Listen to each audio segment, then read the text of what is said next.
What's going on, everybody? Welcome to the July 27th, 2024 edition of the Founders Pod. I am DM3, one of the co-founders, alongside my brother, Arich, Akeem Richens. Hey, Rich, we're almost to August, man. We got football. How you feeling? Hey, Keon Richens. If you don't know us by now, if you don't know Built in Buffalo by now, please get to know us. DM3.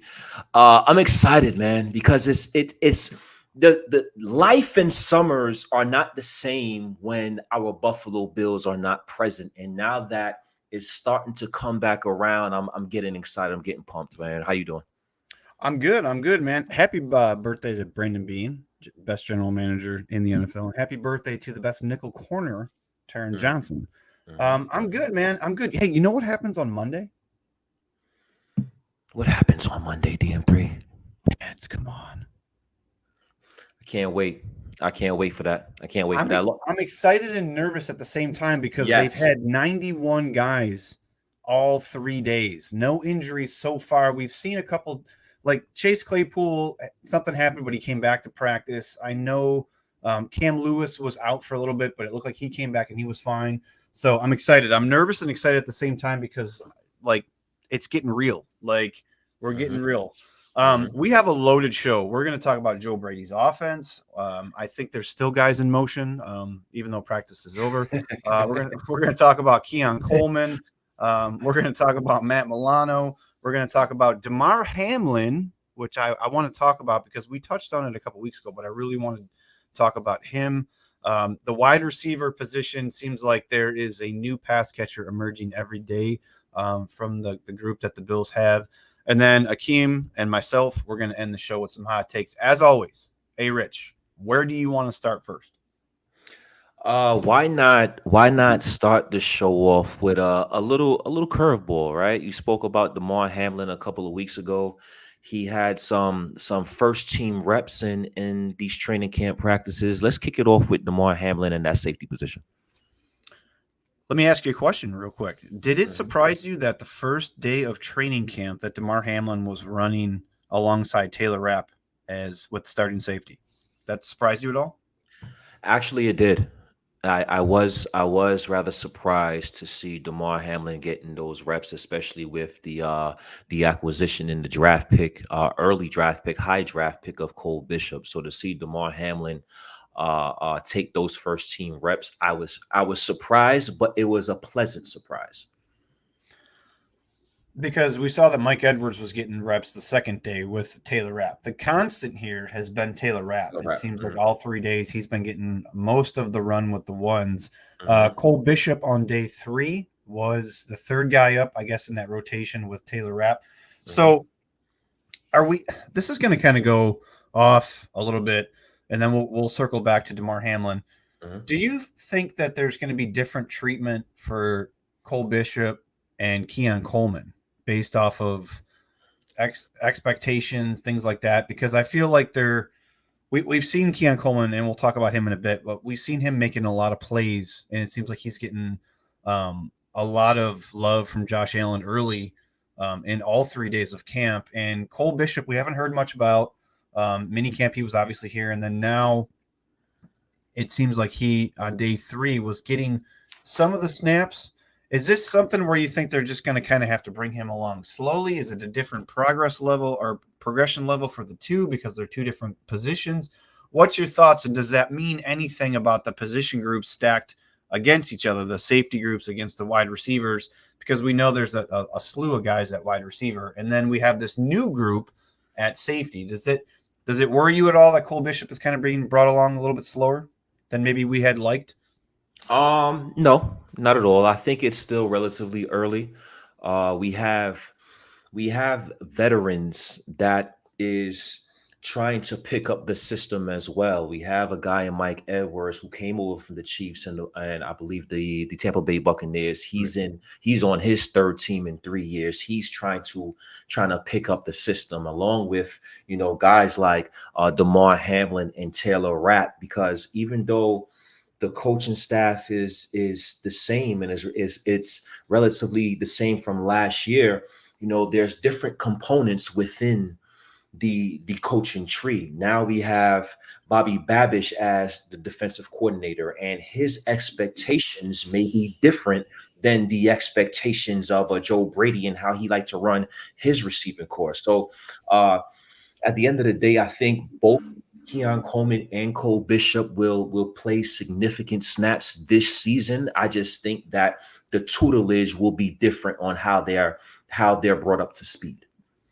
You think you mentioned Bobby Babbage. Do you think it has something to do with Brady, even though it was only half a season last year? He was here last year calling plays. So Mhm, that might be a difference there, although it is a new player in Keon Coleman. And now mhm, Bobby Babbage, I'm assuming Bobby Babbage is going to call plays. I don't know how you would go into this season and have McDermott calling him, and then at what point would you relinquish it to Bobby Babbage? I think it would have to be the other way around. You know what I'm saying? Like if something wasn't mhm, going right, then you revert back to Sean McDermott taking over calling plays. But back to DeMar Hamlin, people forget that he had 100 tackles not too long ago.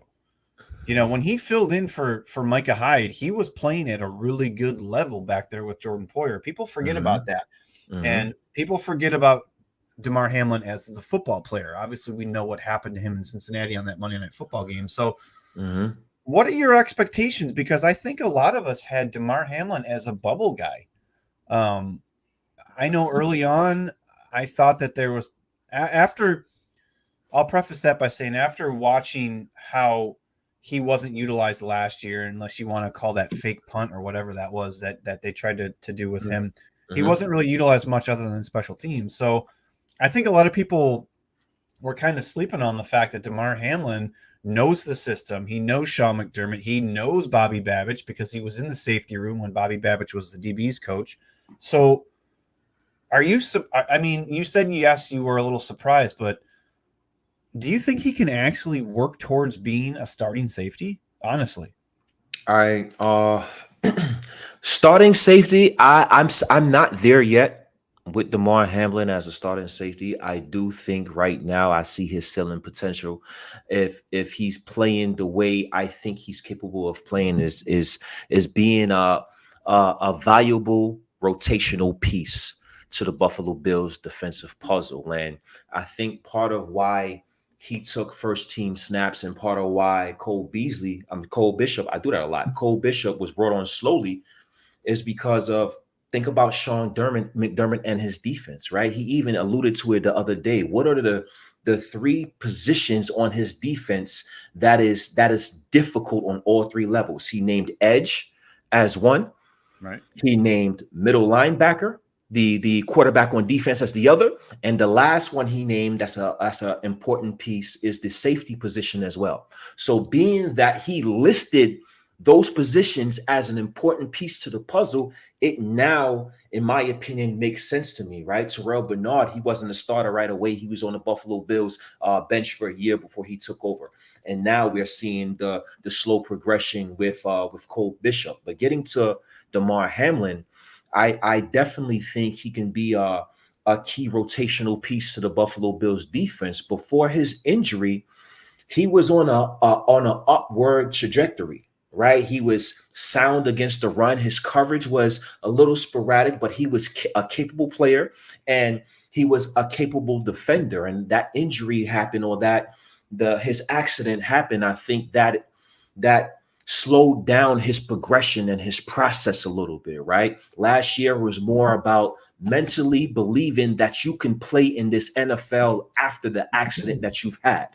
And I think this off season, being healthy, he get to work on his game, work on some weaknesses that he have, get in the weight room and work out with his trainers or position coaches in hopes to pick up where he left off a couple of years ago when he had that trajectory on the rise. And I think that with a healthy off season, we can see a lot of surprises from a Damar Hamlin that I think a lot of us fans quickly wrote off as a rotational depth piece.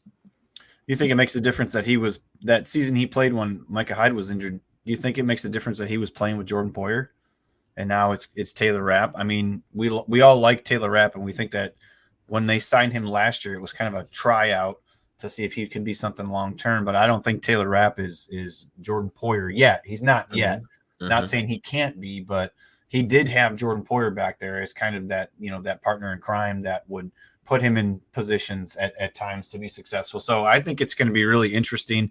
I have been concerned about the safety position since before the league year even started. I was concerned about what the Bills were going to do with the safety position, drafting, free agency wise, because we all knew that Poyer and Hyde, especially when Poyer got released, that we were concerned about what was going to happen. So it's going to be a fun camp. Things are going to get a little bit more heated up here once the pads come on. We're going to see a little bit more physicality. We'll see what happens if McDermott rolls out this rotation again of DeMar and then Edwards and then Cole Bishop playing alongside, because the constant's Taylor Rapp. So they must be really sold that he is the one guy that's back there that can suit up, and he's the guy that they feel like, he played a lot of snaps last year. So we'll see if he can progress in the system as well. So anything else on DeMar Hamlin before we move on to our next topic?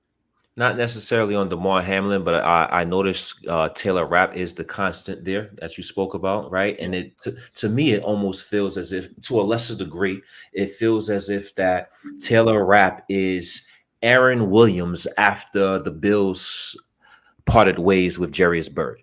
That's the vibe that I'm getting That's a good analogy. I like that. With Taylor Rapp. He's the incumbent safety, starting safety for the Bills. Will that be prolonged throughout the entire season? We'll see. That depends on his play. But right now, because he's been in the system, because he's been with the team and he has that experience, he's the incumbent safety. So we'll see what happens there. Let me ask you this. This is kind of out of nowhere, but is this season and how the safety play progresses throughout the year, do you think this is going to be, we're going to learn a lot about Sean McDermott, because we've all heard that he's like the safety whisperer and all that. And we all know how good Leslie Frazier was with DBs, not just safeties, but with DBs. Are we going to learn a lot about Sean McDermott? Because he had the best duo that this team has ever had, the franchise has ever had, in Poyer and Hyde. So he's got all new guys back there. Yes, DeMar Hamlin was here in some capacity. Taylor Rapp was here in some capacity, but now he's got a rookie that he has to develop. He's got Mike Edwards on a 1-year contract. And he's got guys that haven't been here long term. So what's your thoughts? Is this going to be something where we're going to learn a lot about Sean McDermott and Bobby Babich and their development of safeties? What do you think? Absolutely. This and we're going to learn a lot about both men. Even though Sean McDermott's been here several 7-8 seasons, we're going to learn even more about him this season. And why is that? Right? The reason being is because of the offense. The offense is a transitioning one. We have a lot of new faces on the offensive side of the ball. We got, the first year where Joe Brady gets to be the full-time offensive coordinator. And because of the offense and the transitional phase they're going through, I think it puts pressure on Sean McDermott being that defensive guru, because what everybody talks about with the Kansas City Chiefs, their offense came around, right? Their offense came around because of the defense. The defense allowed them that flexibility to eventually come around. And when the Kansas City Chiefs was second overall in defense and second in points per game on defense, that allowed the offense to make the mistakes because they knew they was always going to be in the game no matter what they did because of that defense. And I think the pressure is on Sean McDermott to mimic or mirror the same thing the Kansas City Chiefs last year, especially being a defensive guru that you're supposed to be. So it's going to be a ton of pressure on Sean McDermott. Yeah, that's a great point. That really, really good point there. I hope that, I'll say this, and I've said this like 17 times. There's going to be games where the defense is going to have to be near perfect, because I feel like installing a new offense, you got 2 new parts on the offensive line. One guy's a guard that moved to center. You got the left guard position battle. They say it's David Edwards, but if someone plays really well in camp and in preseason, I feel like there could be a really true competition. You got all these wide receivers. I think that there's going to be some growing pains, and I think that there's going to be times when the Bills are going to have to play lights out on defense.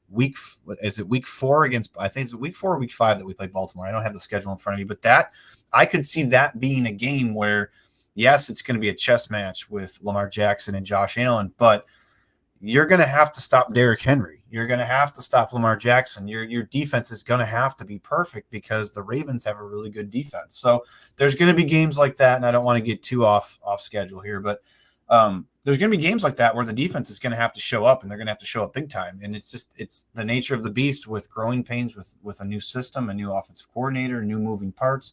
So it's going to be fun. I think it's really going to be fun. You brought up Joe Brady, and he is one of our topics of the show. Before we talk about Joe Brady, if you're watching this on YouTube, please subscribe to our channel. We're trying to get as much engagement as possible heading into preseason and the regular season. Smash the like wherever you're watching this, Facebook, X, on YouTube. Drop comments in there. You guys, I love the chat that you guys have, not just with us, but within our little chat community there. So Joe Brady, when you hear, and we saw it a little bit last year, but when you hear anything from practice or from the 3 days of camp practice this week, the most used term was motion. And I kind of was joking when I said there's probably still a guy in motion somewhere. Very successful offenses the last couple years, the San Francisco 49ers, the Miami Dolphins, there's pre-snap motion all over the place. And I think that with the Bills installing this new offense with these new players and these new wide receivers, I think that's going to be very beneficial to being able to mask what the offense is trying to do to create mismatches for the defense. I like the fact that Joe Brady came out and said, we don't have an X, Y, and a Z. We have guys that are going to line up wherever we decide to line them up. You know, if you want Keon Coleman to be the X, maybe next play he lines up in the slot. If you want Curtis Samuel to be the X, guess what? Next time he's lining up in the backfield. If you want Khalil Shakir to line up outside, next play he's lining up in the slot. And there's all that stuff, not to mention, you know, Dawson Knox lines up in the backfield sometimes. We saw that last year. James Cook can you know, go out wide and line up in the slot and do all that stuff. So does that get you excited about the potential for what this Bills offense can do? Because I think we're all kind of a little anxious about all these new moving parts and not having a dominant alpha number one receiver. Seeing what we saw this week and hearing what we heard this week and seeing Joe Brady talk, how do you feel about what we think so far of what Joe Brady's trying to install with the offense? Oh, you're muted. You can't help but to like it, man.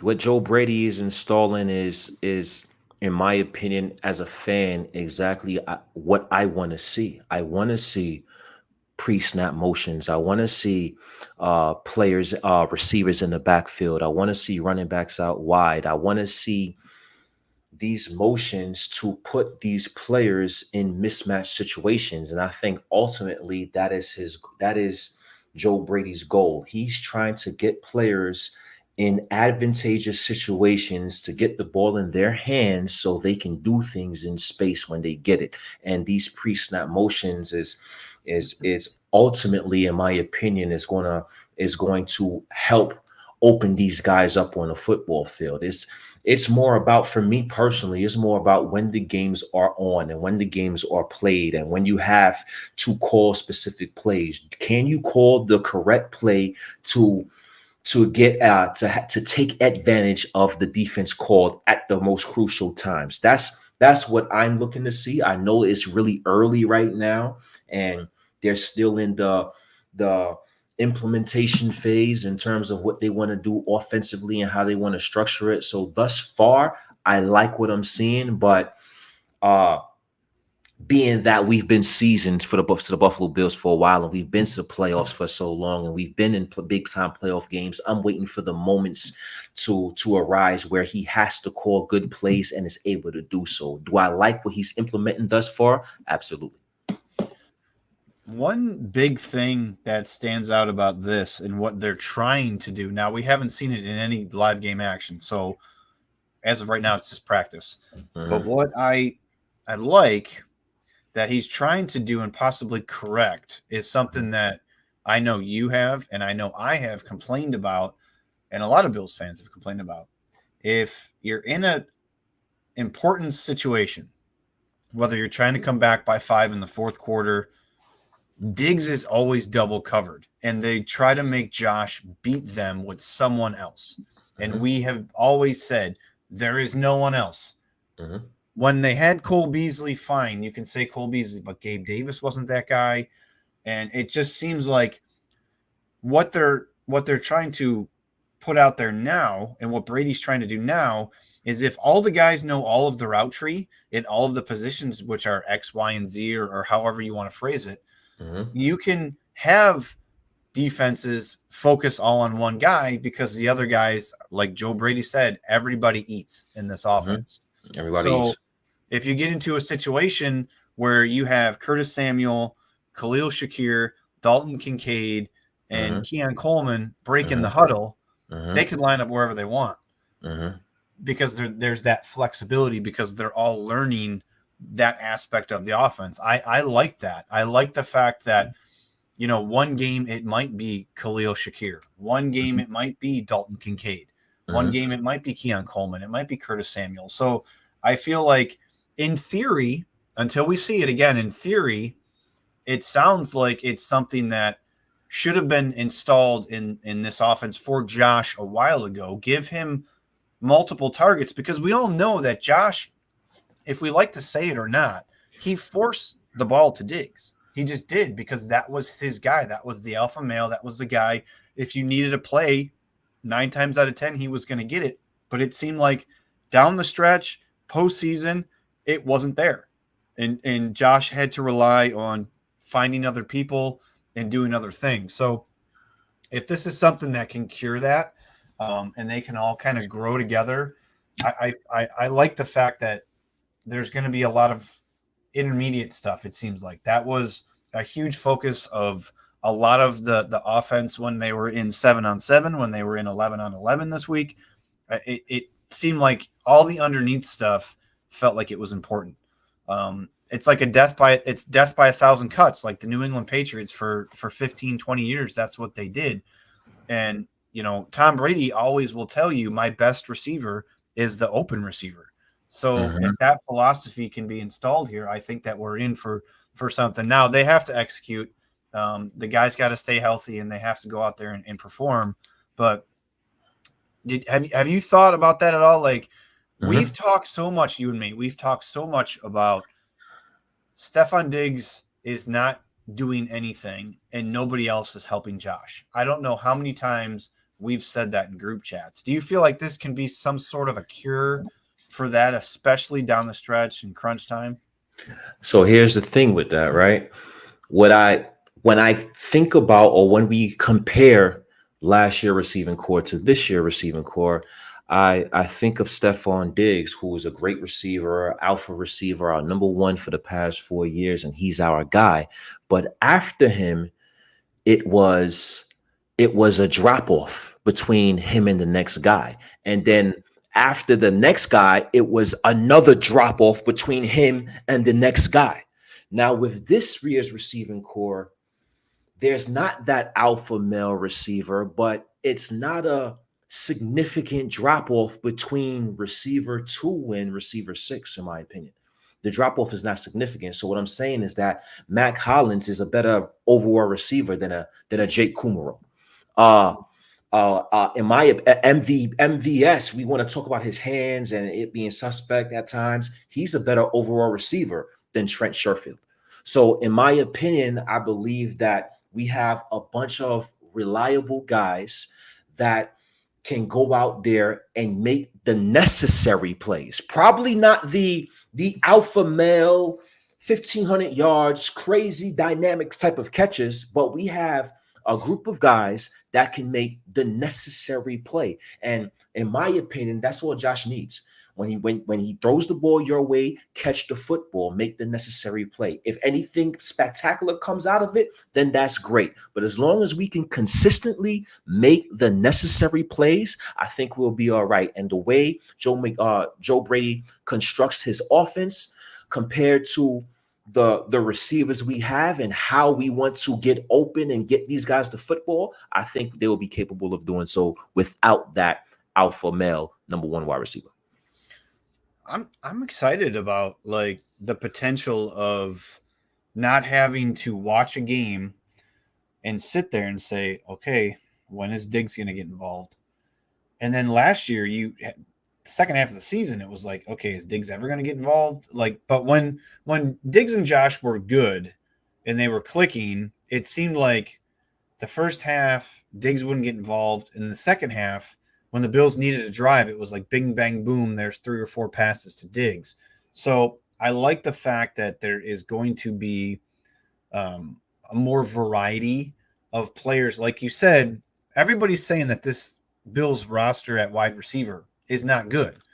But I can sit here and tell you that I think the overall, like you said, the overall roster of wide receiver position is better than it was last year.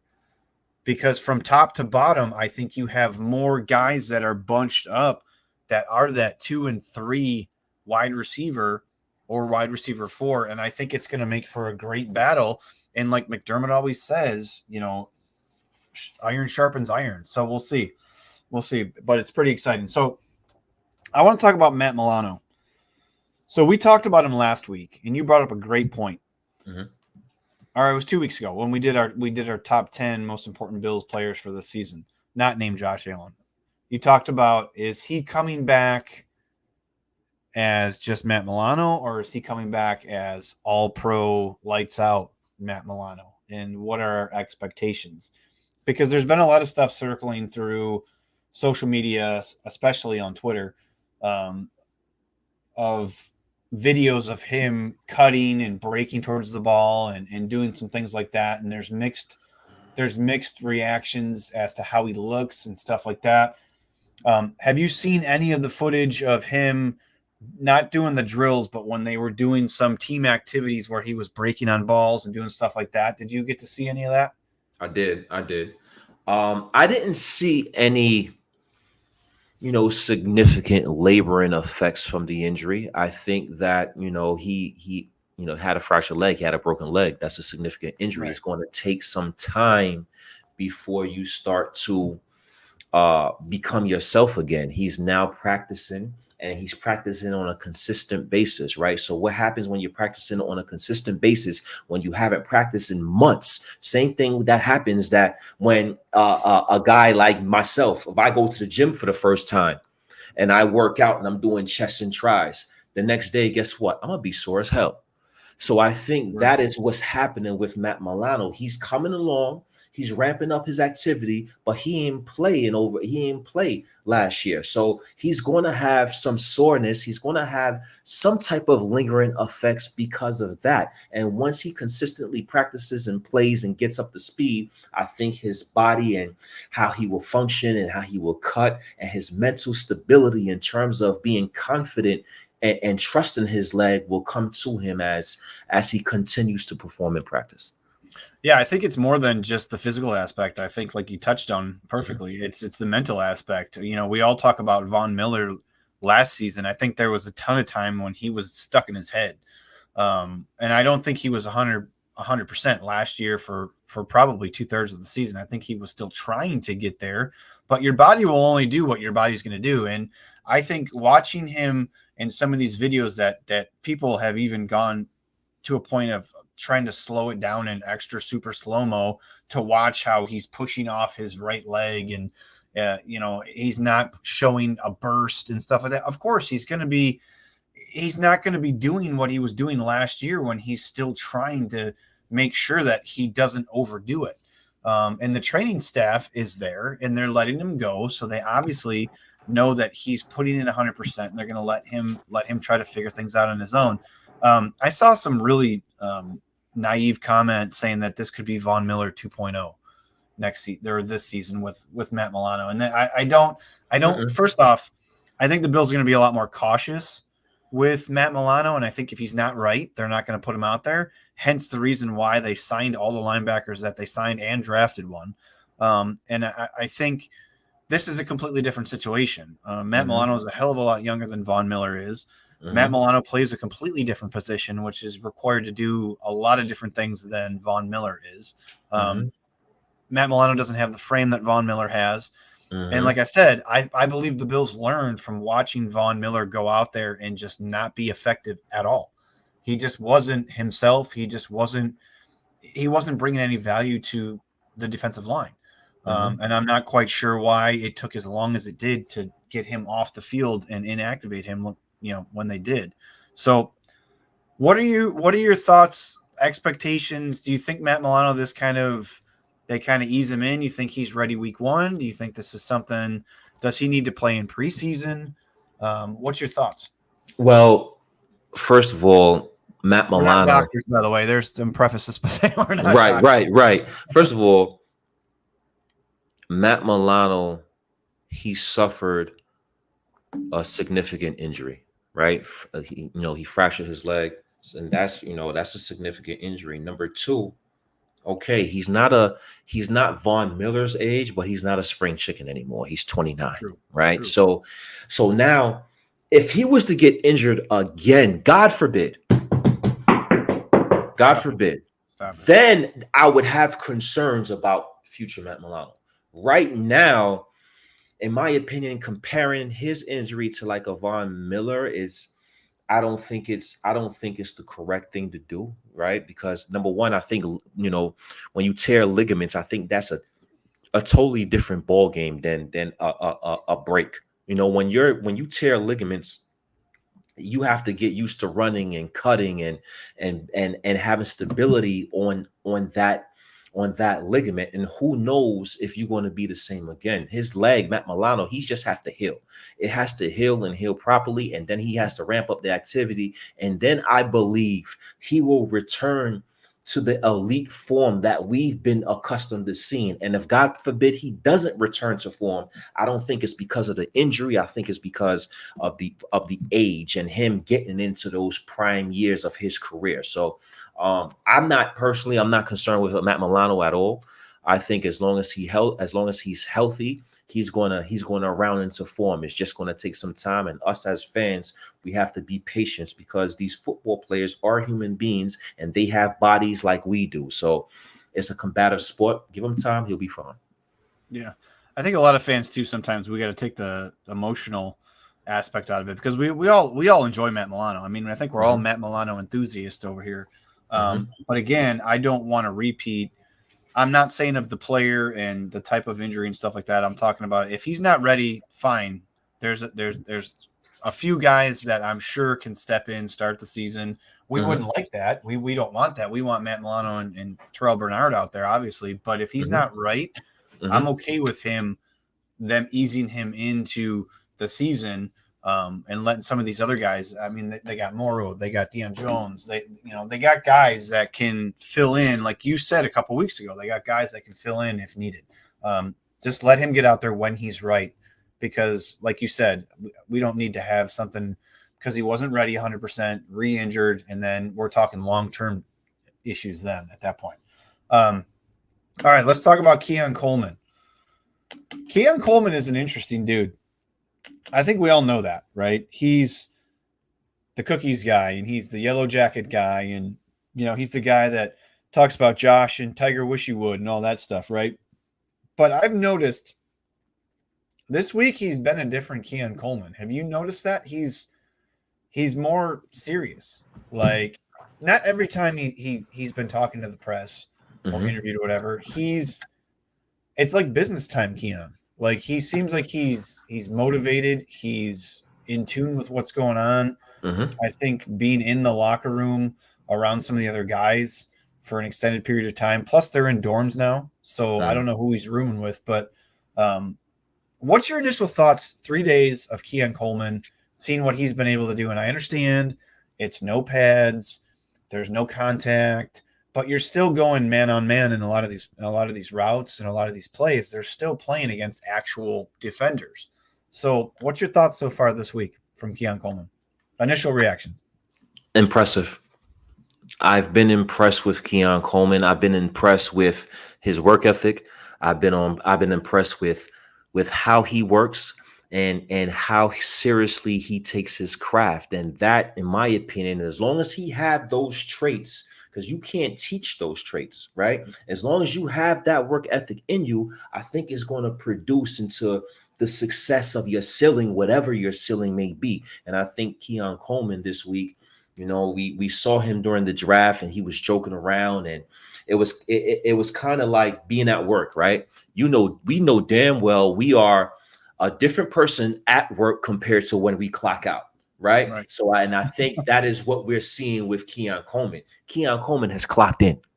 So since he's Yeah. clocked in, we've seen a different personality, and he's ready to work. And I think that being in a Joe Brady's offense, I think that could benefit Keon Coleman and how he runs routes, and people was concerned with separation and him getting open. I think in Joe Brady's offense, he's going to be allowed to play within himself and showcase everything he does well in terms of body control, in terms of catching the ball in traffic, in terms of showing his displaying his size and physicality and being a bully out there against smaller opposing corners. So I think all these things are starting to round the form for Keon Coleman, and he's just going to have to continue to get adjusted to the speed of things, get adjusted to the speed of the NFL. We have pads coming on, so I think that's going to be another adjustment period for Keon in practice. The learning curve and the speed and thudding and hitting and taking on professional athletes. That's grown men. Keon Coleman is 22 years old. Now he's facing 26, 27, 30-year-old grown men. So I think he's getting adjusted to that faster than even I expected. So I've been impressed with what I've been seeing from Keon Coleman thus far, mentally and physically. Hands too, man, for days. His Mm-hmm. hands, you can tell that we all know that Stefon Diggs had really good hands, right? I don't want to hear anybody chime in about the drop against Kansas City in the postseason. But our biggest knock on the next guy down was Gabe Davis and the drops, like the catching, the weird catch motion. Everything for Keon seems fluid. Like it just seems very natural. I watched some videos that were out there. Curtis Samuel has a very nice catch motion. It looks like it's natural to him. We obviously know Dalton Kincaid has exceptional hands. Khalil Shakir didn't really drop anything last year. So I think I'm excited to see if this offense is now. I understand, again, 3 days of training camp. I will temper my expectations, but we have guys, like you said, that all they need to do is catch the ball. All they need to do is what's asked of them is get a first down, gets a little bit of yak, just play through 100%, win every play. And that's what Keon Coleman said, that I kind of liked it. It was kind of under the radar quote. He said that he's trying to win. He just wants to win every possession. He wants to win every play. He wants to just win. And I like that mindset. And I think it's really something that can spread throughout the locker room.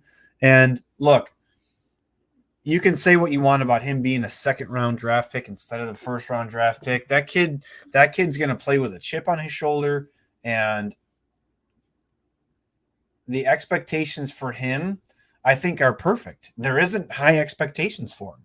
There isn't. You know what I mean? And I think that he's going to be able to go out there and he's going to be able to surprise some people. So we're talking about Keon Coleman. We're going to talk about the wide receivers because it seemed like it was a lot going on for 3 days. There was a nice day by Keon Coleman. There was a nice day by Curtis Samuel. There was a nice day by Khalil Shakir. And Khalil Shakir was even interviewed and was talking about Curtis Samuel. He said, "Y'all are sleeping on Curtis Samuel." Mm-hmm. So what's your thoughts overall? I mean, I know it's practice 3 days. It seems like they're all working, in unison with Josh. What's your thoughts overall so far? So far, So I'm thinking about it. I know what I'm going to say, but I don't want to lose my rebuttal question I'm going to ask you because I have something I want to ask you. But answer your question first. I love what I'm seeing thus far, man. This is what I want to see. You don't know who's going to beat you on any given day. You don't know who's going to line up where because they are all capable of lining up anywhere.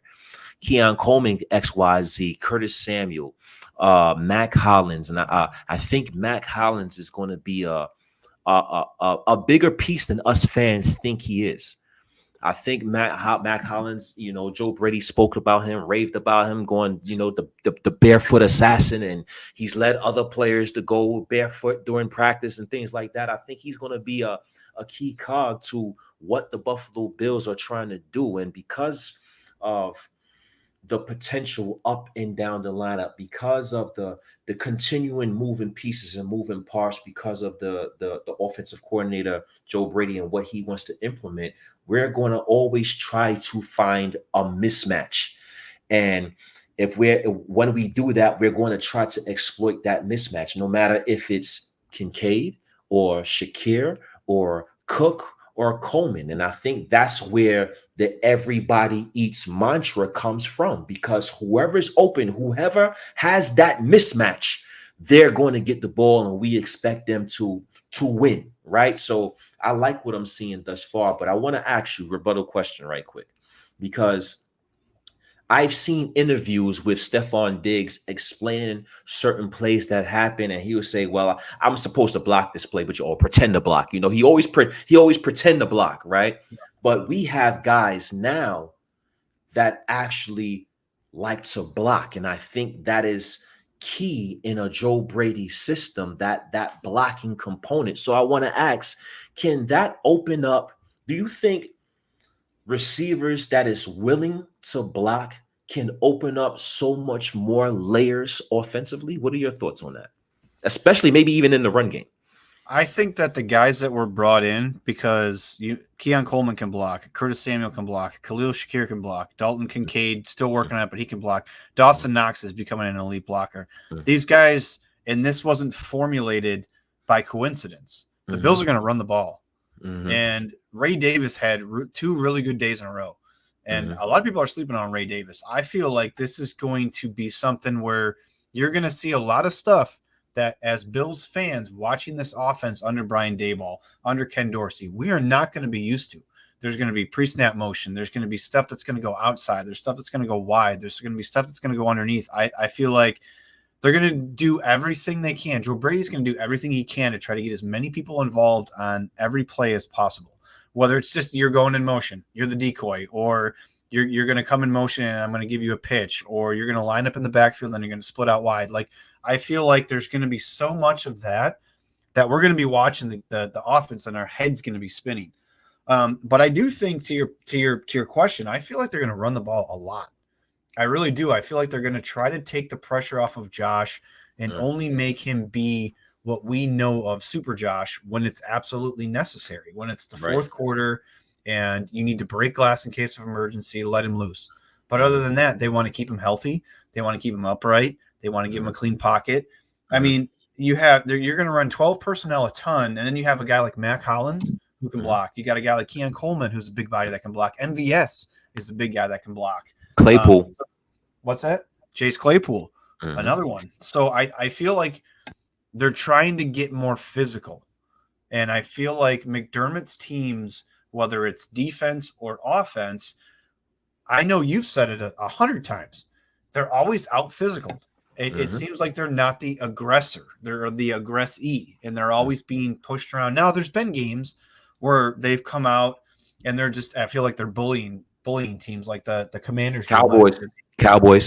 Cowboys game. They just ran the ball down their throat. The Raiders game last year, they just said, try to stop us. Or even the Dolphins game where they were just too much for the other teams to handle. And I feel like going back to even 2017, like teams were able to run the ball all over the Bills because the Bills defensive line in the second level was just not physical enough. Even having Tremaine Edmonds, a physical freak, and Matt Milano, the team just wasn't physical enough. So I think, again, back to your point, I feel like bringing in these big guys. And we know that Brandon Beane has tried to find big receivers. He's tried. He tried with Gabe Davis. He's tried with other guys. He likes the big guys. And now I think they have a roster full of wide receivers that are big guys. I mean, Shakir and Samuel aren't huge, but you have like the other ones we mentioned are big, and they're trying to be physical. I guess that's the only way to dumb it down and say it any other way that I can, is that they're just trying to make sure that they have guys that are going to be, they're going to be big, they're going to block, and they're going to be able to be universally interchanged as well. If Chase Claypool makes the roster, which I think he might, I think you're going to be able to take out a Keon Coleman and put in a Chase Claypool. You're going to be able to take out a Chase Claypool and put in a Mac Hollins, and you're going to be able to have that physicality. So if that answered your question, I like it. I do think that they're going to try to punch people in the face, and Ray Davis is nasty.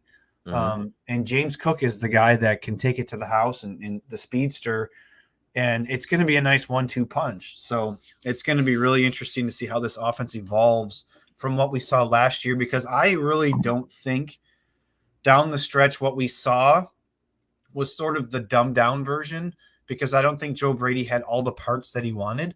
And I believe that he was a huge key to the acquisitions the Bills made, either via free agency or in the draft on the offensive side of the ball. I feel like Brandon Beane and Sean McDermott and Joe Brady all sat together and we're like, okay, what kind of offense are we trying to run here? Do we want to be more physical? Do we want to have big guys? Do we want to have speed? That's why MVS was brought in. He's speed. Chase Claypool, he's just a big guy. Mac Hollins. Everybody was probably thinking, oh, that's the bigger receiver that we're going to go get. We don't have anybody on roster, and we're going to get Mac Hollins. Mac Hollins is a vibe.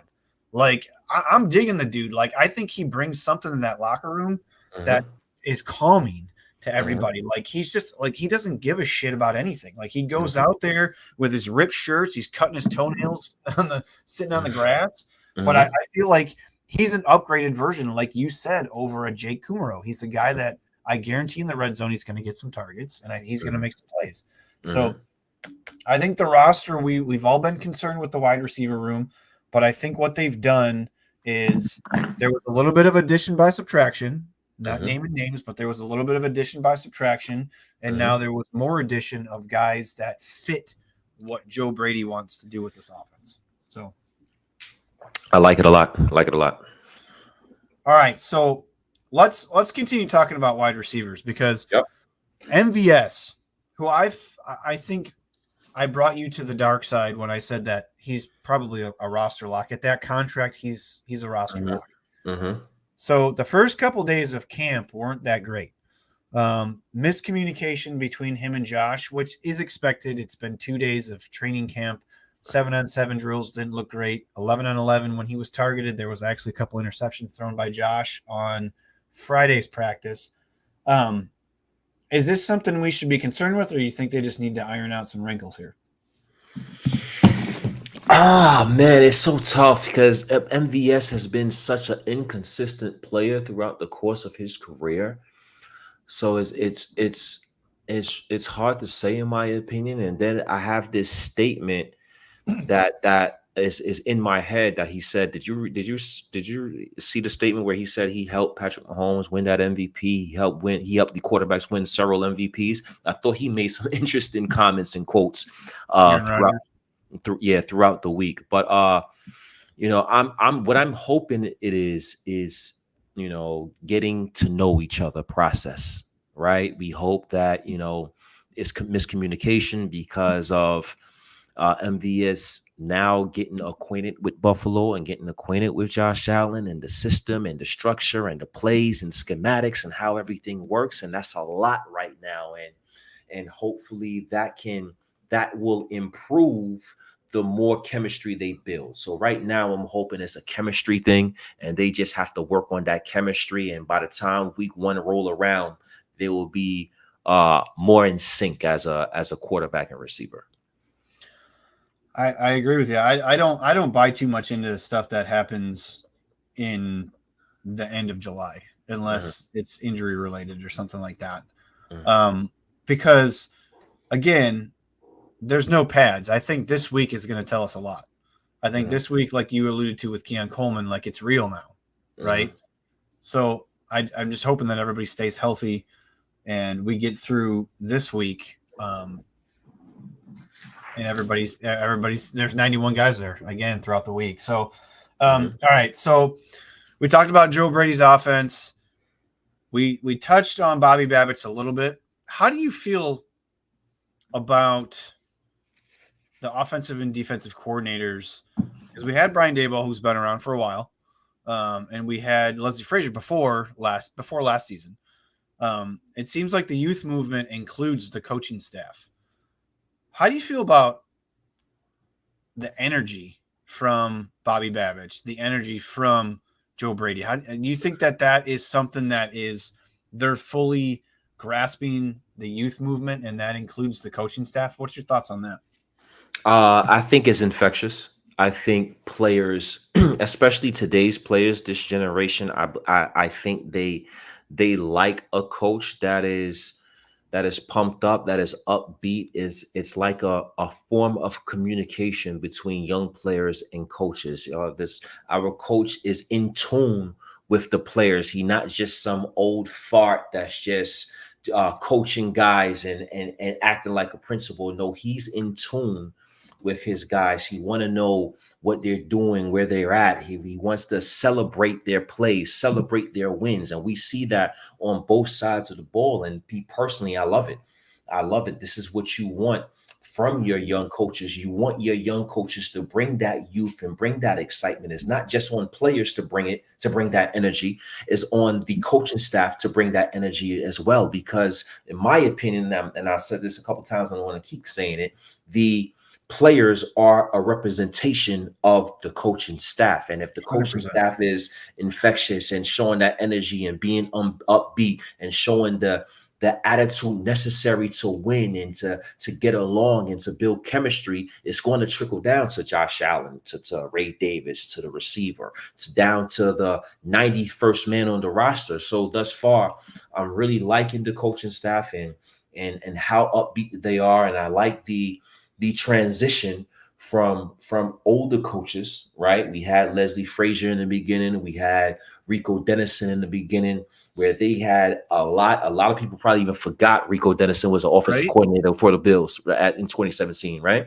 So they transitioned Sean McDermott from older, experienced coaches to younger, more energetic coaches. And I like that transition. Sean McDermott build up his experience as a head coach. And when he builds his experience as a head coach, now he gets to bring guys to come along from scouts and build them up to scout to positional coach to coordinator. So I'm loving the young coaches, the influx of young coaches in critical positions in offense and defensive coordinators between Babish and Joe Brady.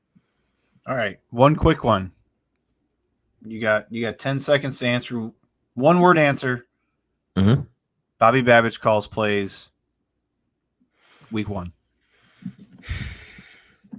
Nope. I think Sean McDermott's call plays. Wow. I know. And I agree with you. I agree with you what you said about a month ago. If there is any time that Bobby Babbage should call plays, it should be now. But for some reason, I'm not sure if Sean McDermott wants to give it up. I don't know, because like I said when we started the show, like if you let him, if he's not calling plays, right? McDermott's calling plays. He's calling plays all year, because you can't just randomly throughout the season just relinquish it and say, okay, here you go, Bobby. It's your turn in the middle of the season. Because at that point, now you're playing to make the postseason and you're playing to do all this stuff. If Bobby Babbage is calling plays and you get to say week 6 or 7 and we don't like where we're at defensively, McDermott can then say, okay, we're going to call plays together, or I'm taking over calling plays for the rest of the season. So there's not like a lapse. There's not, you know what I mean? Like, does that, okay. So let's say Bobby Babbage does call plays and week 6, week 7, he's struggling and Sean McDermott relinquish that title from him. Does that hurt Bobby Babbage, like, would we go back to him after that? I think you would. I think he needs to. If that's, it's just like with the player, right? They're going to have their growing pains. I feel like Bobby Babbage is going to have his growing pains. Was he a hell of a DB's coach, a safety coach? Yeah. Was he a hell of a linebackers coach? Yeah. But Mm-hmm. you gotta let him. You have to. He's a peacock, man. You gotta let him fly, right? Like you Mm-hmm. gotta let him experience it. But I only think that they would take it away from him if it was a situation where the Bills were 2-4 or Mm-hmm. 1-5, God forbid, and if something was just really wrong and they needed to right the ship like immediately. If they're 4-3 and the defense is top 15 and it's just been some tough games because the schedule is hard. The schedule is tough. It This is. entire schedule is rough. It is. I So think that. you got I Mm-hmm. think you got to kind of see it out. We're in a transition year, right?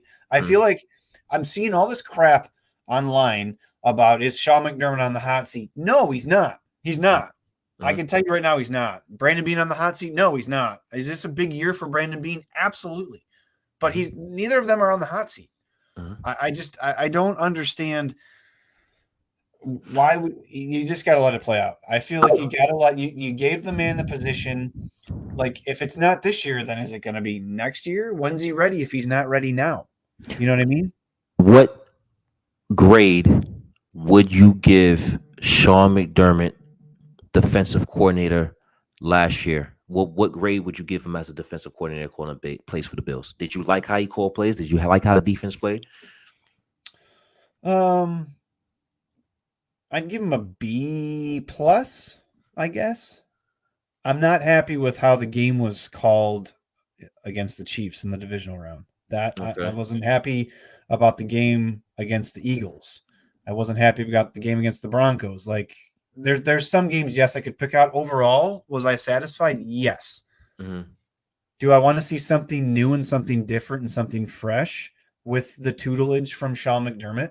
Yes, because he's still the head coach, and if there's something he sees that he doesn't like, he has the ultimate veto power, right? Mm-hmm. Same with the offense, same with Mm-hmm. special teams. Like I want McDermott to focus on the team overall game, in-game management. We all talk about his in-game management. We all want that to be addressed and corrected in certain aspects. The field goal against the Broncos with too many men on the field. There's other things I can point out. I want Bobby Babbage to be the defensive coordinator. I want him to call plays. I want the progression to continue because if he's not calling plays, you're not going to give it to him anytime this season. He's just the guy at practice who's in Mm-hmm. charge, checking in with the other positional coaches, right? Mm-hmm. So then is he ready next year? Like, does McDermott have to give him a test that says, okay, what are the answers to these 15 questions about? You know what I'm saying? Right, Like, right, right. like when's he going to be ready? He's When got it's to going be to be ready. ready. You Mm-hmm. gave him the position. The guy has shown nothing but, you know, he's been here since McDermott's been here in Mm-hmm. one facet or the other, whether it be the position coaches. Now he's the defensive coordinator. Um, he's shown loyalty towards McDermott, towards the team. I think it's time to let him loose. Let's see what he's got. And like I said, I think it's easier to take it away from him than just to give it to him at a later date because he might be in the back of his mind thinking, okay, now I've finally earned it. It's been, another full season. I wasn't calling plays, but I was in charge of the defense. So I think you just got to let him have it. And like I said a month ago, I think you're in a transition year. If this is the year, let him loose. Young guy, he's full of juice. Let him loose. I like it. I'm interested to see what direction they take that. I can't wait till they finally announce who's going to be calling plays. They're going to wait till they're going to wait till the day before week one probably. I don't who Oh yeah. knows. They're going to Oh wait. yeah. They're going to drag it out for sure. 100%. What? So you said that you want McDermott calling plays. So give me your reasoning on why that is. Because you asked me now, I'll put you on the spot. Why is that? Overall, I think the Buffalo Bills did a solid job defensively, man. Of course, there's games you can have plays that you want back, but I think that's going to be every coordinator, offensively or Yeah. defensively, where you can nitpick a little bit. But overall, I just like the aggressive nature that the defense played with, and I don't think the defense played with that much aggressive nature, as much aggressiveness under Leslie Frazier. Yeah. Terrell Bernard was all over the field. He was getting sacks. He was forcing fumbles. He was tackles for loss. He was all over the field. And I believe he was all over the field partly because of the aggressive nature in the way Sean McDermott calls plays. And I don't want that to die, so to speak. Right now, on the same token, I would love to see. I would love to see what Bobby Babish has, and maybe he is just as aggressive, or maybe even more aggressive than a Sean McDermott. Who knows? But in my opinion, I just like overall what Sean McDermott did defensively, and I think he could be successful again this season. But again, who knows what may happen? Bobby Babish is a new coordinator. He's a young guy full of juice. He could be that superstar in waiting. He could be that next head coach in waiting for the Buffalo Bills. So we'll see what happens. But I like what Sean McDermott did last year as well. I can't disagree with what you said. That's so tough because there was a visible difference. There was absolutely, you could tell. I talked about it earlier about the physicality of the team. You could tell that their team, Ed Oliver had his best season as a professional under Sean McDermott calling plays. I'm not saying that's a coincidence, but you know, the seamless transition of Rasul Douglas coming over midseason. He picked right up as soon as he was injected in the starting lineup. He picked right up where he left off in Green Bay. Like he was making plays the first game he played. So it's going to be interesting to see how they slice and dice that and what direction they go in. All right, before we get out of here, smash the ever loving like button. You guys are watching on YouTube, please hit that subscribe button, hit the bell so you know when all of our shows go live. We have shows every day here on the Built in Buffalo Network on YouTube, Facebook, and X. All right, Akeem. Yes, sir. Before we get out of here, we got hot takes. We're going to do this every show. We have to. Hot takes from the first 3 days of training camp that could bleed into the season. I'll let you go first. You're welcome. So hot takes, right? We spoke about DeMar Hamlin starting training camp off with the ones. I found that to be an interesting tidbit there. Are we bringing on Cole Bishop slowly? Taylor Rapp is the incumbent starter, and he's been that guy since day one of training camp. I'm thinking the Buffalo Bills, and again, I hope these guys progress well, and I hope that it is not an opportunity for the Bills they would have to fix in the future. But I really like the possibilities of the Buffalo Bills adding a future piece by the end of preseason. And I think that they're going to add that piece at the safety position. Now, Micah Hyde has spoke about possibly returning to the Buffalo Bills. He's either going to be Buffalo or nothing. I think if the Buffalo Bills really wanted Micah Hyde, he would be here by now. I think ultimately they want to see what they have. They want to see what Mike Edwards is, what Cole Bishop is, what DeMar Hamlin can give the Buffalo Bills defense, and if they're satisfied. And if they're not, which I think they're going to see an opportunity there, I think they're going to go ahead and pluck a guy before week 1 against the Arizona Cardinals. Isaiah Simmons will be a Buffalo Bill before week 1. Isaiah Simmons will be a Buffalo Bill before week 1. Why isn't he on a roster already? Is it money? Mind-boggling. It's mind-boggling. It shouldn't be money. How much do you think? How much would you give him? How much would you give Simmons right now? It's almost August, mind you. He's missed all of OTAs. He's missed mini camp. He's missed the first week of training camp. I mean, it doesn't matter. He's a veteran. I guess somebody's going to say in the chat that he's a veteran. It doesn't matter. But how much would you give him? Let me look him up right quick. I just want to get his age. Isaiah Simmons 31, is, I think. Is he 31? I think I no. Actually, he is. Isaiah Simmons is 26. Really? He's 20 freaking 6, bro. How the hell? I'm way He off. played. He played 3 years with Arizona, and they played last year with the Giants. Correct? Yeah. Yep. 20. He's 26 years old. I would give him a three. I would give him a 3-year, $36 million deal right now. Right now. Oh my gosh. Right now, 26 years old. Now, obviously, I'm not saying it's going to happen, right? But if the Buffalo Bills have any struggles, or if they feel that they lack that depth because it's just Mike Edwards, Taylor Rapp, Cole Bishop, and DeMar Hamlin, is that enough? I'm not sure personally right now. When I look at that group on paper, I'm not sure that's enough. Everybody's talking about adding a wide receiver. I believe the Buffalo Bills added a plethora of wide receivers so they don't have to add a wide receiver. Right. So I think the guy ultimately will be Isaiah Simmons. He'll be a Buffalo Bill by week 1. That is my hot take. I mean, I agree with you. I like that a lot. I like that a lot. I like giving you shit too when we're doing stuff like this. I'm just concerned about the money. Only because Brandon Beane typically likes to have some money for in-season things. And I just don't know if they can afford him. I'm concerned as to why he's not on a roster already. It's almost August. And I'm looking right now. I thought he was up there in age as well, but I'm seeing it here. You probably can't see it. He's definitely 26 years old. That's crazy. I thought he was in the league longer than that. And it's like, if he's 26 years old, why the hell isn't he on the team? Yeah, that's a really good point, because that could line up right with the youth movement still. Right. 26. All right.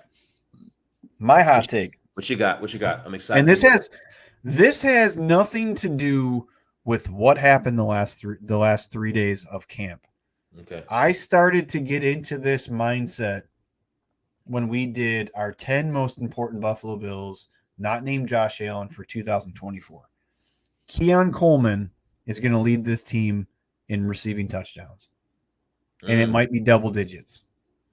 Oh, I'm telling you right now. If he get double, we're talking rookie of the year kind of considerations. If it's that, and I know it's practicing against air, and it's whatever. Mm-hmm. He beat every cornerback that is on the team in the end zone this week in 3 days. That catch he made on the sideline, I don't care if it's practice or not, with somebody pulling on his jersey, and he contorted his body and made that catch. Nobody thought he was capable of doing that. They just said, oh, he's tall and he can jump high, and he's a big body. We'll see. I think he's going to lead this team in touchdowns, and he's going to lead this team in red zone targets. Everybody talks about Dalton Kincaid. He's still going to get his. He's still going to get his target share. I feel like Kincaid will go over 100 receptions. I think that's child's play for him. That's 1 more or 2 more targets a game for him than he had last year. I just feel like I started the show talking about, people are sleeping on Keon Coleman just because he's not Marvin Harrison Jr. or Roma Dunez. He's a guy, if you watch the tape at Florida State, he looked like a man playing amongst boys. Like a lot of the stuff he did wasn't even fair. And he had piss poor quarterback play. He now has Josh Allen, who can put the ball wherever he wants to. So I feel strongly about how he's going to contribute in this offense. So, quick correction. Thank you, Roy Collins. Quick correction. Justin Simmons is 31. That is correct. That's who I was thinking of. I said Isaiah Simmons. So that it messed me up. It messed me up. Isaiah Simmons is indeed 31. So correction on that. So I was right. Yes, you was correct. We don't have the stat correction guy like ESPN has. So we got to make our own. Not yet. We will. Not yet. Not yet. We'll get there. Yeah, we'll get there. So we'll make our own correction. So yes, he is 31, but still, I still would want him on the team. 2 years, $20 million. I'll still pay him $10 million per. Really? I like Isaiah Simmons a lot. Now, if our safety group is doing well, then fantastic. Save that money, save that $10+ million we have, let it roll over, and we'll have more money to spend to splurge on in 2025. So we'll see what happens. You want to know where I think some money's going?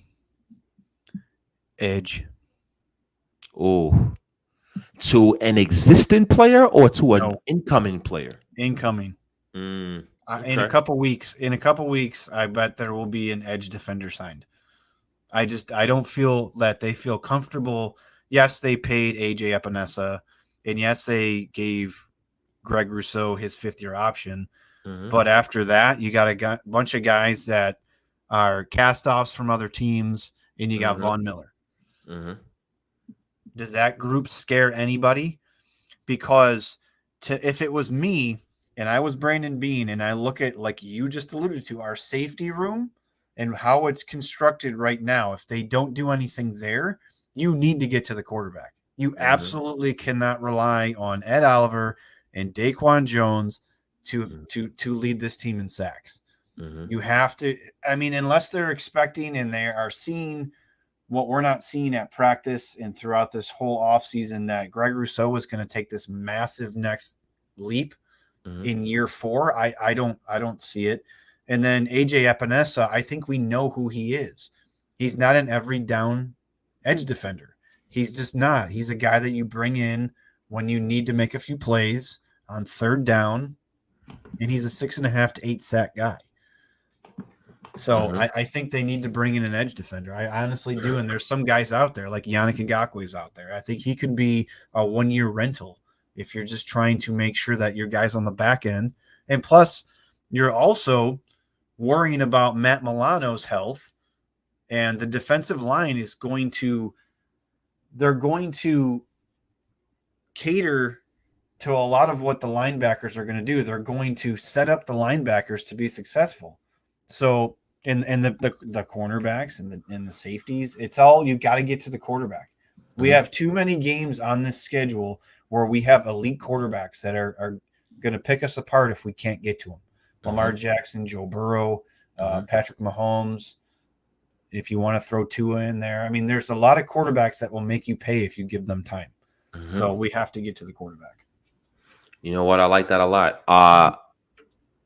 Rebuttal to that is, what about your feelings towards the young draft pick that had 16 sacks last season at Troy, and Javon Solomon?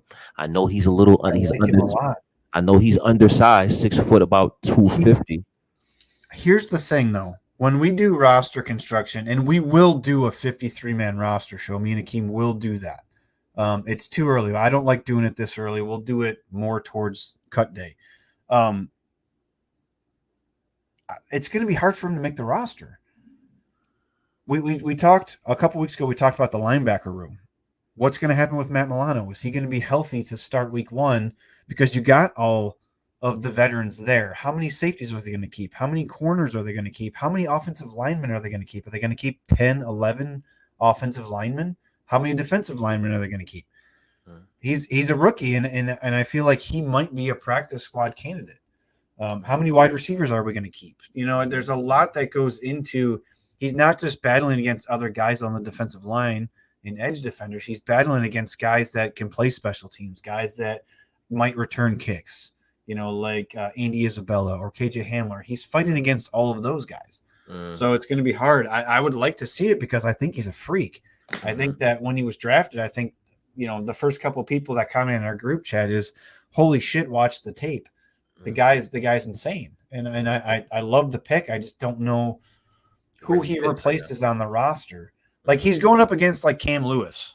He's going up against like guys that are just, they do one thing well. They may not at their actual position, but they you know, they play special teams. You know, like, can Chase Claypool make the roster because all of a sudden now he can play special teams? You know what I'm saying? Like, it's like stuff like that, like where they're going to have to figure out if they're going to, how many defensive linemen are they going to keep? So trench warfare is always important, I believe, to Brandon Beane and Sean McDermott. They're always going to keep as many on the offensive and defensive line as possible. But this roster is kind of, it's all over the place. With the depth at linebacker wasn't by accident, I don't think.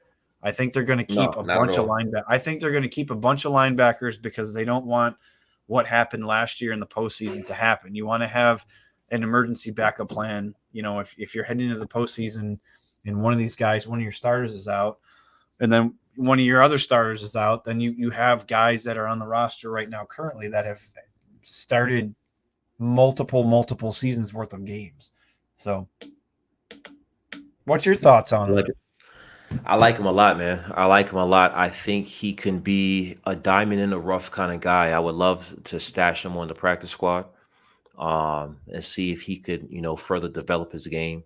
I would hate for him to get plucked by anybody. The Giants always scare me. It seems like they're kind of looking at our guys on the practice squad to see who they can pluck. But at the end of the day, he's a guy that I want to see him within the Buffalo Bills facility for at least a year or two to see how he develops. I'm not sure if he's going to be ready immediately, if his pass rushing abilities can translate over to the NFL so quickly. We're going to see sooner rather than later. But I think he is definitely a big mold of clay that we can develop and around to some type of player, whether that be a starter in the future or just a rotational piece. I think he could add value to the Bills' defensive line. Roy Collins says Javon Sullivan was drafted to the defensive end room. Who you cut if you sign another defensive end? Casey Toohill. I like Casey. I like Casey a little bit. But you can get Yannick Ngakoue. Yeah. I'm just if we're just talking to answer the question, if we're just talking player for player, right. Yannick Ngakoue can come in. He's been proven to just be one of these free agent acquisitions who could come in and give you 8 to 10 sacks. He can be, because that's what Von Miller is going to be. He's just going to be that third down quarterback sacking merchant. I feel like that's all he needs to be.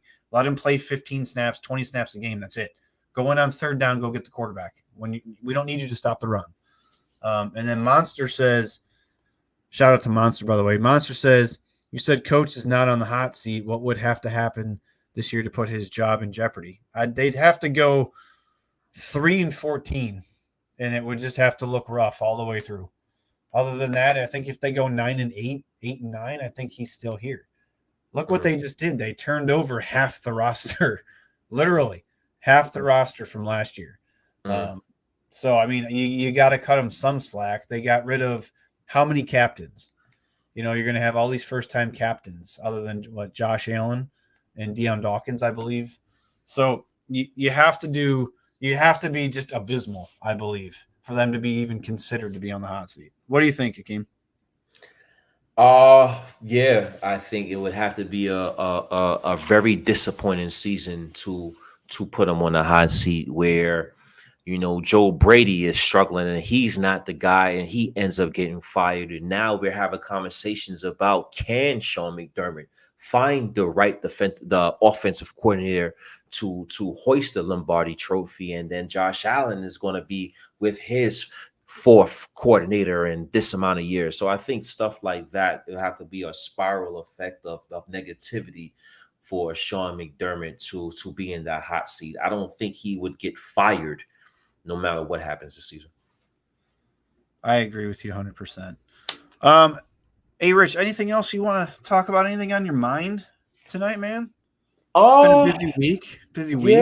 Yeah, it has. We're getting back in the swing of things, right? We're getting back into the flow of things. The Buffalo Bills camp it's on its way at John Fisher, and we're just excited to see the product on the football field and see what this product can become. I believe in years past, we haven't won a Super Bowl, but we knew the type of team we had. We knew we was going to be good. We knew we had the capabilities. This year is a lot of I'm very confident, but it is a lot of smoke and mirrors. Can we be successful on offense? Can we be successful on defense? Can these players be successful under this scheme? So it's in my opinion, a real exciting time for the Buffalo Bills. And I think Sean McDermott, Joe Brady, Brandon Beane, and that entire Buffalo Bills coaching staff is going to be up to the challenge. So we'll see how camp progresses and how these players in transition, offensively and defensively,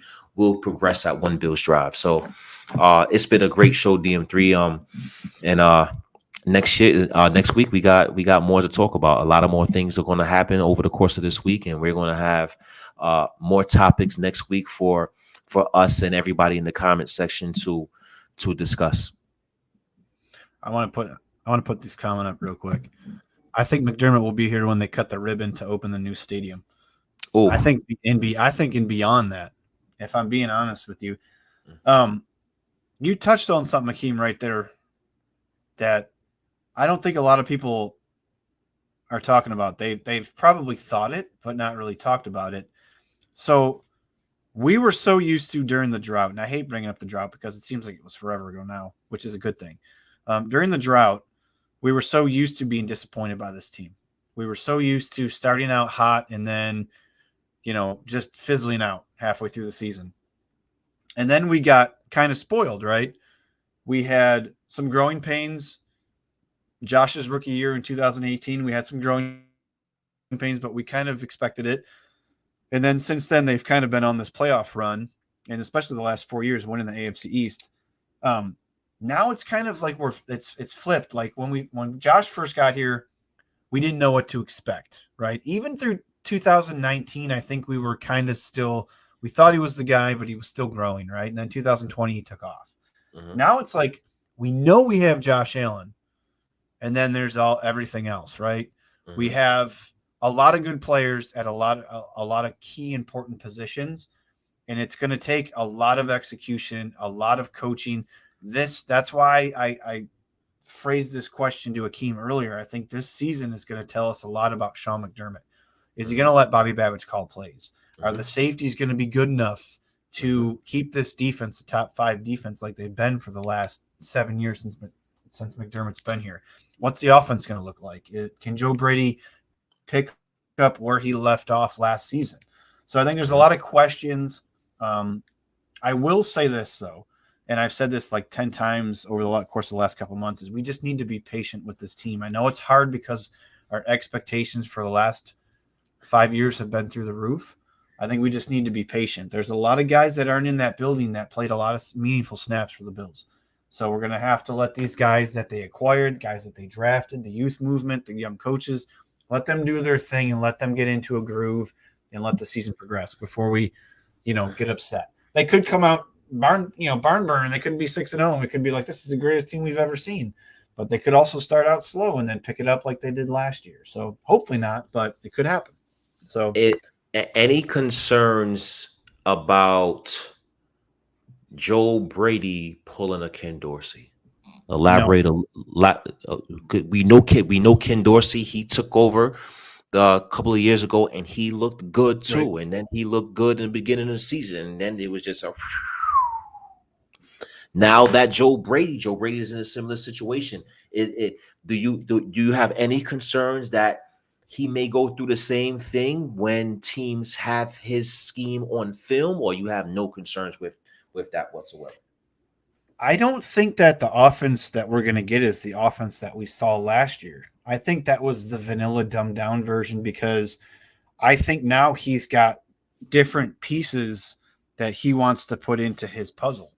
I think last year, yes, you had Diggs, you had an alpha receiver. Yes, you had Kincaid, but he was a rookie. Yes, you still have the unicorn that is Josh Allen. But I think this year he's got, since the season ended in January, to start dialing up plays, start putting people in the position to be successful. Like I said, I firmly believe he had a hand in some of these acquisitions, whether it was the draft or free agency that were made, based off of what he wants to do. I firmly believe Ray Davis is because of Joe Brady. I firmly believe that they're going to run 2-back sets. I feel like it's something that we have not seen. There's going to be 2 backs in the backfield this year, and it's going to be crazy. It's going to blow all of our minds. They're going to run 12 personnel. They're going to be a power run team in games, and we're going to be like, what the hell's going on? So there should be a little cause for pause, I guess, pump the brakes on all of it. But there's just a different vibe about Joe Brady that there wasn't with Ken Dorsey. I don't know. I never felt like the endorsement from Josh Allen for Ken Dorsey was overly genuine. I'm not saying he didn't like Ken Dorsey. They didn't get along and they weren't a good team at one point together, the duo. I just feel like there's different vibes with Joe Brady. I just feel like he's on a different level with Josh Allen. And I think he's a more creative mind. Look what he did with Carolina in 2020. If anybody wants to go back and look at what a guy can do with a lot less than what he has now with the Bills, Go look at the 2020 stats for the Carolina Panthers. Mm-hmm. It was insane the amount of players and the quarterback play that he had to get the production that he got. And then he was fired as the scapegoat of that team, which is ridiculous. Mm-hmm. I'm confident. I'm very confident in him. I like his swagger. I like his persona. I like the fact that he will openly admit that this is Josh Allen's offense, where we never got that from Ken Dorsey. And I think that's bleeding into Josh Allen. I think a lot of this, we lost all these leaders, and you're seeing Josh Allen be vocal in practice. And I don't know if this is residual from Stephon Diggs not being there. And Josh Allen felt like he just needed to be the quarterback one that led the offense. But now Josh Allen's out there being a vocal leader. He's the veteran on this offense. Mm-hmm. And I think some of that comes from having somebody who trusts you to run the offense, and Joe Brady trusting you to make this all work, all this transition they did. I feel like Joe Brady trusts Josh Allen to make his mind, his plays, and what his vision make it work. And that's why that gives me confidence. I like it a lot. In a roundabout way. I know I took a while to get there. No. I like it a lot. He has a swag. He has a certain swagger about himself that can be infectious, and I like what he's done. He gave us what we didn't have with Ken Dorsey. I felt with him we was just calling plays, and if they were successful, great. If they wasn't successful, they wasn't successful. But at the end of the day, he was calling plays. With Joe Brady, I feel the Buffalo Bills offense have an identity. I feel that they understand what they want to do, how they want to do it, how they want to get there. Ken Dorsey was like, okay, we know we're going to have to get there. Let me just call these plays and figure out how. So I really like the direction that we have with a Joe Brady at offensive coordinator, and I just hope he can continue to ascend as a offensive play caller for the Buffalo Bills. Yeah, I think Ken Dorsey, and I don't want to keep beating a dead horse here, I think Ken Dorsey relied on letting Josh just be Josh too much, where you saw when Joe Brady took over, if you look game per game, there was times when you could tell it was break glass in case of emergency, like the Eagles game. You could tell that was, okay, let's just go do what we have to do. This is a really good team. I think at the time the Eagles were still the number one seed in the NFC before they kind of fell off. And then there was times the Dallas game, which everybody always alludes to, where he just let the run game just do what it needed to do. And then there was also times the Pittsburgh game in the playoffs where he's like, Josh, just go win us a game. We got to make it to the next round. Because there was games when Josh didn't hardly run at all. And there was games when he was very pocket heavy, alternating with the run. So I feel like Joe Brady understands how to get Josh Allen involved in each particular game setting, if that makes sense. Like, when do we need to use Josh as a mobile quarterback? When do we need to try to find mismatches in the secondary so where Josh can just figure out, what kind of defense he's seen and stuff like that. So that's why I'm extremely confident in Joe Brady. I think he's in the head of Josh Allen, and I think that the trust factor is huge there. And another example, and then we could cut it loose. Another example of the players being a representation of coaches is Josh Allen, right? Last year, Ken Dorsey got fired. The very first game against the Jets, the Buffalo Bills scored a couple touchdowns. The first thing Josh Allen said was what? I feel like I'm freaking back. He didn't use that F word, but he said the other F word. I feel like I'm back.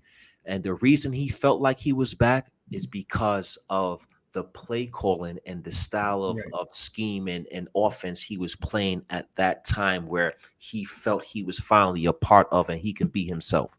So that tidbit alone is like, okay, Joe Brady is in tune with his offense and in tune with his quarterback, Josh Allen.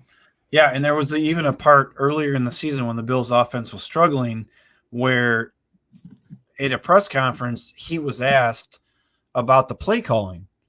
And Josh Allen said, I'm just we're just running the plays that are being called in. So that was kind of a shot right there where it didn't even seem like he was, in tune and enjoyed, I guess, for lack of better words. He was not a fan of the plays that were being called. So I don't know. We'll see. It's going to be interesting. We're going to be here for every step of the way. We hope you guys join us on all of our shows on the Built in Buffalo Network. Hey, Rich, you want to take us out of here, man? Hey, Rich, Akeem Richens, that handsome guy over there is Dave Myers, DM3, the man, the owner, co-founder of Built in Buffalo. We have shows on every day of the week except for Tuesday. But on Tuesday nights, please tune in on X to our Spaces broadcast. To be myself and a lot of other Built in Buffalo members just chatting up and chiming in about specific topics throughout the week, whatever we want to discuss and whatever our fans want to discuss. We definitely chime in and have some excellent dialogue in our X spaces. So please tune into that this coming Tuesday. I believe it's going to be at 9:00, and keep in tune with everybody that is doing a show on Built in Buffalo Monday through Sunday. Myself, DM3, Built in Buffalo, the Founders Pod. We will see you next week. Go Bills. Go Bills.